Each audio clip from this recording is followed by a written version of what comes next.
Let's talk about this thing called listening. So it's really interesting because, most people have the ability to listen as in a sound goes in their ear and their brain registers it. Now, doctors, do they listen? I think they hear. Do they comprehend? Is it more than just comprehension? Because language is an imprecise thing. And many times we think somebody says something, they mean this, but they actually don't mean that. And today I think I had the perfect case in point. There's this lady who comes in. She is recently hospitalized for heart failure. So yeah, you worry about her having breathing issues, swelling issues, blah blah blah, right? And then we have classic terms like orthopnea, right? She uses some medical terms herself. And so she sleeps with two pillows. And that's called orthopnea, right? We measure how many pillows you need to prop your head up. But guess what? Before she had all the heart issues, she still slept with two pillows. Her legs are less swollen than they were before. And finally, I drilled down to you have some trouble with breathing sometimes. What do you mean specifically? Like you have trouble when you're walking? No. Activity? No.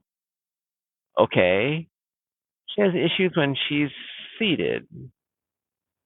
That's not related to heart as far as I've ever seen.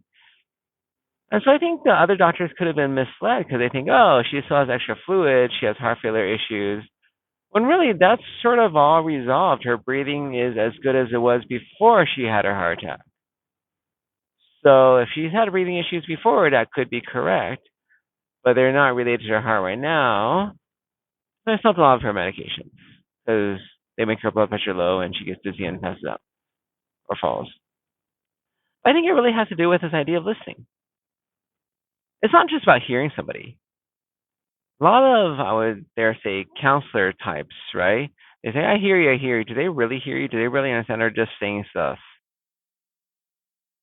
Do they recall? I remember somebody who always repeated the last few things I said. And it sounds to the standard person that she's listening to me, but she's not. She can't. But I said, what is that? What were we talking about? She can't recall. She wasn't actually listening. She just says stuff that seems like she's listening, right? I would say those counselor types, right?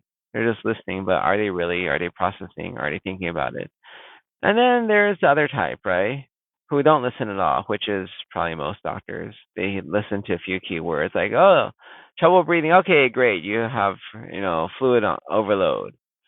When in fact, you drill down to it, it's like, no, you've had trouble breathing before all this. Trouble breathing doesn't even make sense. You're like seated, right? Upright. You're not doing anything. That's not related to your heart. That's not relevant, right? So I think it's important to listen, to comprehend.